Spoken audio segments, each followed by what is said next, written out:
주시는 하나님의 말씀, 구약 성경 스가랴 14장, 오늘 16절부터 21절까지, 스가랴 14장 16절부터 21절까지 하나님 주시는 말씀 함께 읽겠습니다.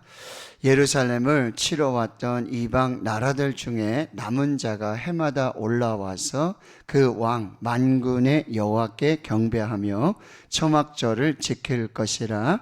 땅에 있는 족속들 중에 그 왕 만군의 여호와께 경배하러 예루살렘에 올라오지 아니하는 자들에게는 비를 내리지 아니하실 것인즉, 만일 애굽 족속이 올라오지 아니할 때에는 비 내림이 있지 아니하리니, 여호와께서 초막절을 지키러 올라오지 아니하는 이방 나라들의 사람을 치시는 재앙을 그에게 내리실 것이라.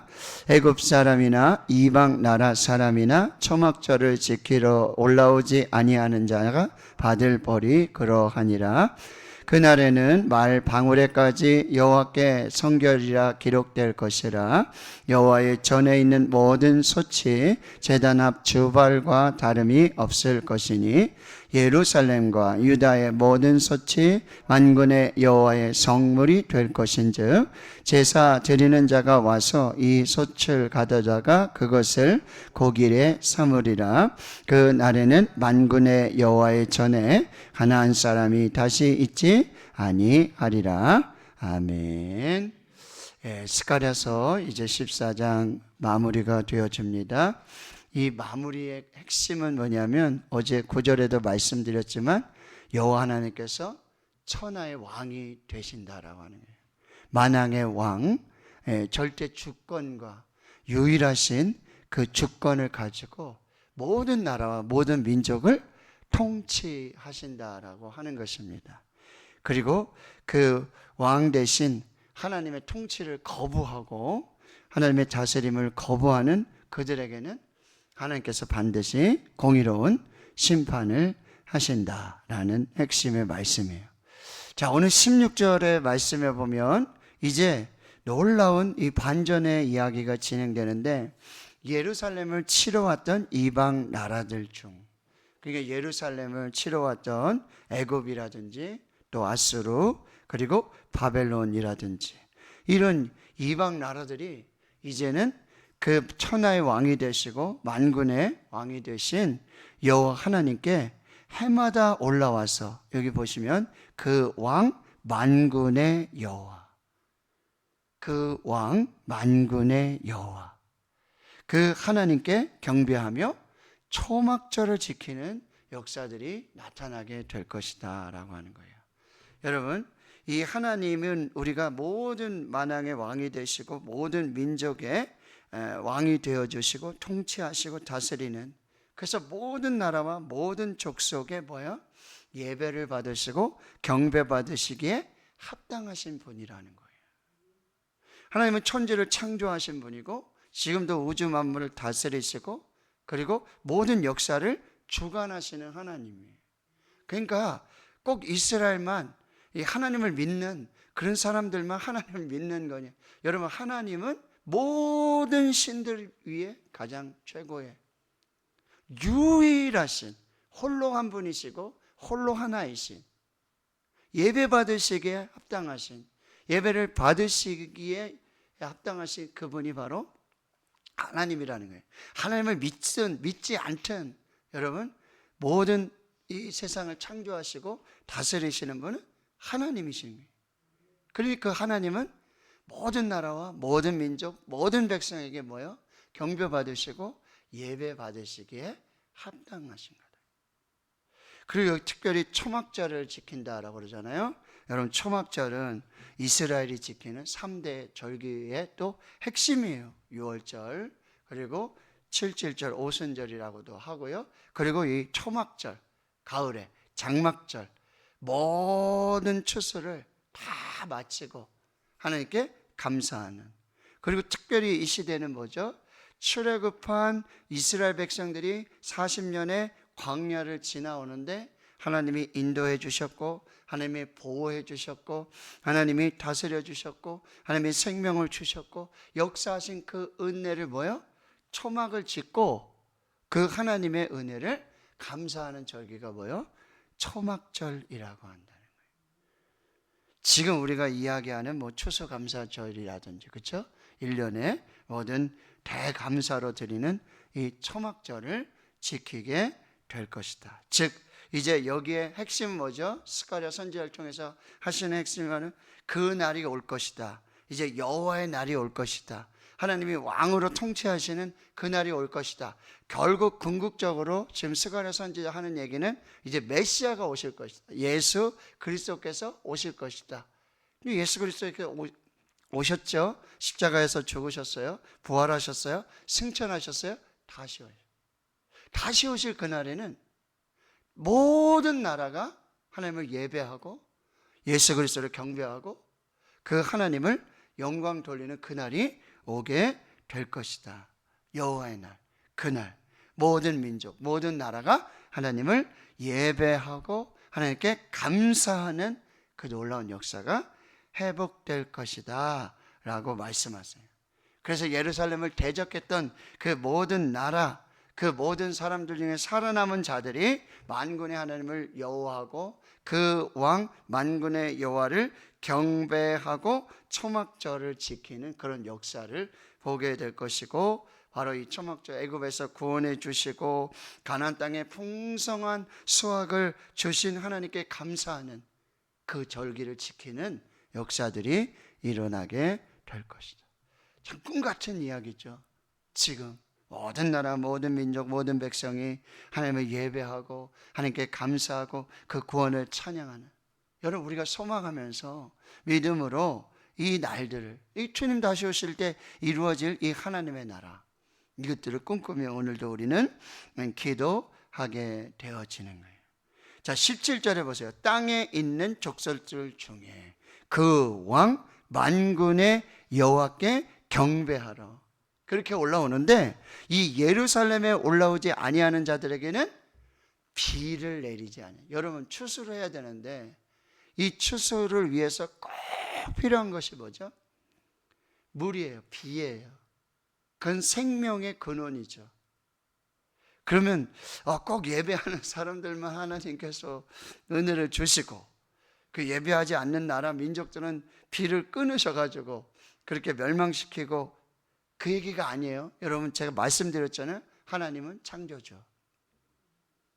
하나님은 모든 우주 만물 창조하신 하나님이세요. 모든 것의 주인이세요. 모든 것의 시작이세요. 모든 생명의 근원이세요. 그러니 하나님을 예배하고 하나님께 감사하고, 이게 뭐예요? 지극히 당연한 거예요. 교회 다녀야지만, 하나님을 믿어야지만, 예수를 믿어야지만 예배, 이 사실 자체가 맞지가 않는 거예요. 그러니 여러분 모든 나라, 모든 민족이 다 하나님을 경배하고 초막절을 지키며 감사하고 이렇게 해야 되는 게 이게 마땅한데, 그러면 저와 여러분은, 하나님을 믿는 저와 여러분은, 창조주심을 믿는 여러분은, 저는 어떻게 해야 돼요? 이게 예배가 마땅한 거예요. 누가 시켜서 해야 될 일이 아니라는 거예요. 이 예배가, 그리고 이 예배를 통해서 하나님을 만나고 하나님의 보호, 하나님의 임재와 하나님의 역사, 이것들을 경험하는 이 시간들은요, 특권 중에 특권이고 놀랍고 놀라운 은혜와 축복의 시간들이 된다라고 하는 거예요. 18절에도 여기 만일이라는 표현을 쓰고 있지만 애굽 족속에 올라오지 않을 때는 거기 비를 내리. 애굽은 사실 그렇게 비가 필요 없는 그래서 교만하게 되는 거죠. 애굽은 날강이 있잖아요. 그래가지고 그 풍부한 물들로 말미암아 아주 곡창지대를 이루고 모든 것이 풍성한 그런 애굽의 땅이에요. 그러나 여러분 그 애굽에서 여러분 구원받아가지고 가나안에 왔는데, 가나안은 뭐예요? 신명기 8장에도 보면 뭐예요? 비가 없으면 살 수 없는 땅이에요. 골짜기 땅이고 사막의 땅이고, 하나님께서 이른 비를 주시고 늦은 비를 주지 아니하시면 살 수 없는 그 땅이라는 거죠. 그래, 애굽은 교만해서 이렇게 예배하지 않고 하나님을 인정하지 않고 그렇게 뭐야? 파라오를 섬긴다든지 뭐야? 피라미드를 만들고 그게 우상을 섬기는 그런 나라가 되었다라고 하는 것입니다. 하나님을 예배하는 자들을 향하신 하나님의 놀라운 은혜와 이 특권.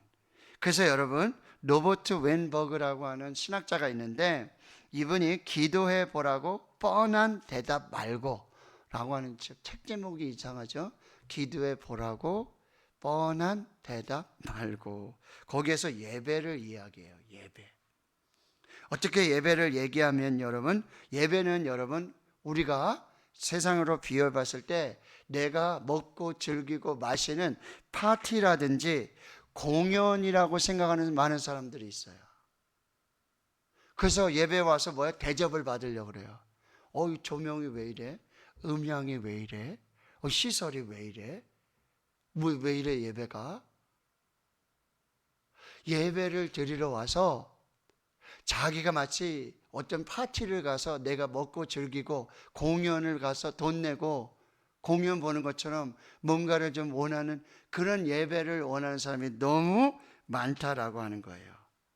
근데 예배를 바꾸자는 거예요. 어떤 생각으로? 예배를 뭐요? 취임식이라든지 은퇴식이라든지 환갑잔치에 참여하는 것으로 한번 생각을 해보세요. 그럼 여러분 보세요. 취임식, 퇴임식, 은퇴식, 환갑잔치는 나를 위한 잔치예요? 아니죠. 그분을 위한 잔치잖아요.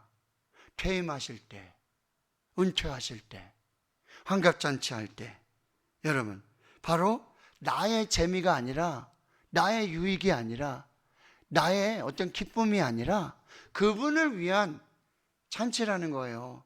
그분을 위한 예배가 되어야 한다라고 하는 거예요. 은퇴식에 갔는데, 환갑잔치에 갔는데, 퇴임식에 갔는데, 취임식에 갔는데 뭐 행사가 좀 지루할 수도 있고요. 뭐가 좀 조금 부족할 수도 있고 뭐가 좀 안 맞을 수도 있고 그리할 수 있어요. 근데 여러분 갔다 와서 내가 조금 약간 그런 경우가 있다 할지라도 그분을 위한 명예를 위한 그 예배가 되어져야 한다는 거예요. 그러니까 여러분 예배 목적은 나의 만족, 나의 기쁨, 내가 뭔가를 즐기기 위한 파티나 공연의 예배가 아니라 오직 하나님을 위한 그 예배가 진짜 예배가 되어야 한다는 거예요. 그래서 하나님이 기뻐하시면 나도 기쁜 거예요. 하나님이 기뻐하시면 우리도 기쁜 거예요. 하나님이 영광을 받으시면 나에게도 영광이 되는 거예요. 그것이 예배라고 하는 거예요. 그래서 예배를 어떻게 드려야죠? 하나님은 영이시니 예배하는 자가 영과 진리로 하나님을 예배하라고 그러는 거예요.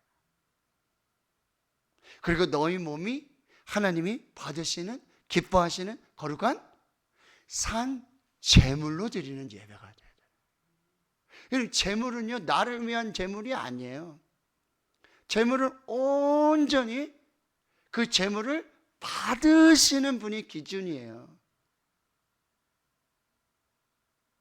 그러므로 형제들아 내가 하나님의 모든 자비하심으로 너희에게 구하노니 너희 몸을 하나님 기뻐하시는 거룩한 산제물로 드리라.